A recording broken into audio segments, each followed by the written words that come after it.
Hello! Thank you for joining me today. Together, we're going to take a look at the song Rise by Nine Lashes, referencing nothing but logic, and talk about what the song really means.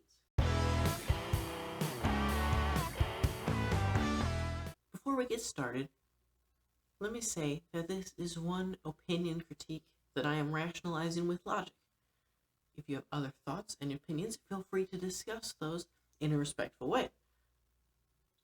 Rise is the fourth single released in the last 4 months from Nine Lashes, and the fifth single we have seen since the last full album has been released. The only credits I've been able to track down is that it's written by Nine Lashes and published by Nine Lashes Records. The link below will take you to the lyric video for the song. The point of this is to look at the words and not get caught up in the music, but the musical format is still important to understanding a properly written word and the overall content of the song. This song is a little different because the verses have the feeling of being split in half, but if we squish them back together into a single verse, we get verse 1, chorus, verse 2, chorus, bridge, and chorus 2. Chorus 2 is only really 2 words different and a line skipped, but we'll talk about that when we get to it. I think of this as 4.5 lyrically different sections. Verse 1, chorus, verse 2, bridge, and chorus 2, leaving only one section that is 100% repeated. Let's jump on it. Verse 1 starts with, I remember all too well. This starts immediately with the singer reflecting on the past. Just wishing for the sun, yet holding on to darkness. This is deeper in that reflection, showing us the idea of wanting something better, but being unwilling to change our ways. Wanting to be better without missing out on the dark and negative things that are currently filling our lives. And I remember calling out to break into the dawn. This is a truly deep reflection, at least for me. Once I start reflecting on something, it just kind of keeps spiraling, leading deeper and deeper to the path of things I could have done differently. In this case, we are seeing a call to help get out of the darkness because we are lacking the strength to get out on our own. We get to the first repeated line, and I remember all too well. This time, this leads to a more complex statement. Wishing that I could find a place to be and live and breathe and forget what lies behind. This is a continued reflection on wishing, but is no longer just for light, but for something more. Looking for a place to live or breathe implies that these things are not currently happening, or were not when wishing for this place. This is describing a life that was not being lived and being suffocated by the darkness. It continues with wanting to forget this unlived life in the darkness and just leave it behind. But I still had the night. I still had the night. This is the contrast. This is the struggle. Wanting to find a place to move on, but being unwilling to get out of where the darkness thrives.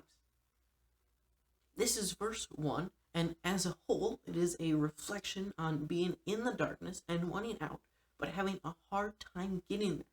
It is important to note that the last line is also correctly in the past tense, but that means the singer has made it past the darkness and no longer has the night. This verse is a little hard to track with because you're remembering, but overall it is very logically sound, although it might require just a touch of thought to really make it make sense to you. Verse 1 is really setting up the chorus. It is giving the singer the credit or the ethos to why he knows what he knows and talks about in the chorus. I know how far you can fall. This is a statement that is known again because the singer has already fallen. They know where the fall ends and how deep it can get because it has been experienced. And all the ways the heart grows colder. This also has been lived and experienced. It is all about how we get a little too focused on ourselves and let our hearts grow cold and ignore other people and get stuck in our own world. and there's no way I'm leaving you here just to die. This is very interesting and really sets the mission of the song. This is saying that if you stay in the darkness, you will die, and your heart grows too cold, you will freeze to death.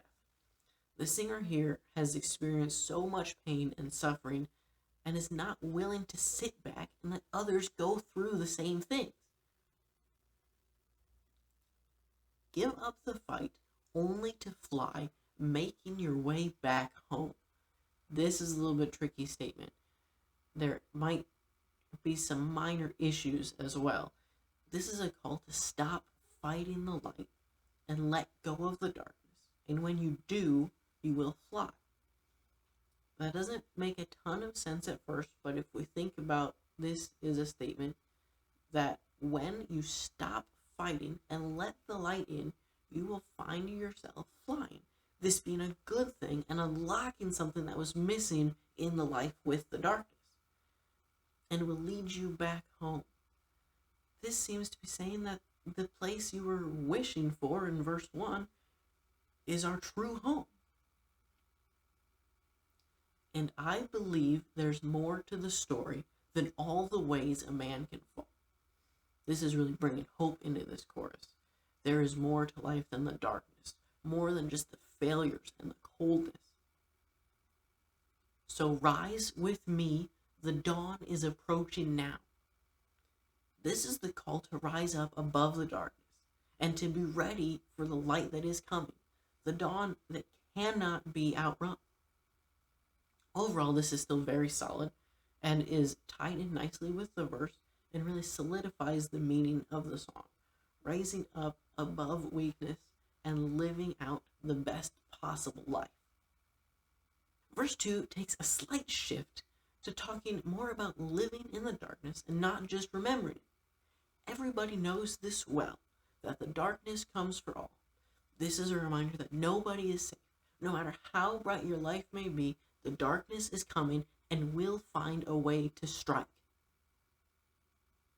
hoping to kill off everything that the light would call its own. These lines really add to it. The darkness is not just here to annoy you, but it's here to kill you. And it really wants to kill anything that is living for the light. But I refuse to fall.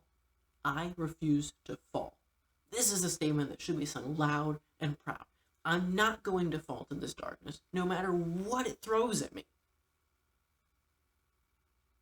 This continues in the next few lines.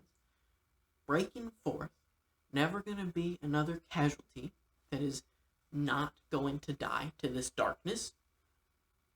Never going to fade in the dark after losing faith. This is a little bit of a break in the metaphor. That's kind of been going throughout the whole thing. And it kind of breaks the logic. It's hard to know what we're losing faith in. It's not really specified. The conclusion is kind of that you're losing faith in the light. And the next line does work well with that conclusion. Because I have known the light, and I will never die. The light is going to keep you alive. It is going to save me from the darkness. Verse 2 is overall, again, solid, with one thing that stands out as a little off to me, but I have no suggestion on how you could improve it. Verse 2 is also where the Christian themes seem to be much more apparent, especially with the light would call its own and being claimed by that light, and the idea of losing faith in general. Never let go, just follow me home. I don't want to leave you here in the dark. This is that call that I am here to help. It's getting harder to find your way through the night. I know. This is a very true line. It is always getting harder and harder to stay away from the darkness, to stay away from those things that are damaging. Just run to the light. I promise you'll find a place where you can see the sun in the sky. This is saying run to the source of the light, and you will find it. You will see the sun shining high, and it will remove the darkness. But you'll never fly while holding a heart made of stone. The bridge ends with this line, and it is saying that we need to be able to make the changes, to abandon the darkness that is keeping your heart cold. This does connect multiple ways to the chorus. First, you have the flying that is included in the more intense line about flying home, and also the line about the cold heart. The bridge is still logically sound, but it does feel a little weird with the way it turns back to the audience to change at the end when the rest of it is all an offer to help. Alright, so chorus 2 drops what I've been referring to as the intense line. If you listen to it, you know why. Give up the fight only to fly, making your way back home. So that's skipped in this last chorus. And it also changes the last line of the chorus, and therefore the last line of the song, to "So rise with me, our God is approaching now." This is finishing that metaphor, saying that God is the light, the dawn that is coming, and He is the hope that will keep the darkness away. If you like this song, I do highly recommend checking out the other new Nine Lashes songs. They're pretty much all I've been listening to, and I think they're driving my wife a little crazy. Let me know in the comments your thoughts. Just remember to be polite and respectful. And until next time, think before you sing.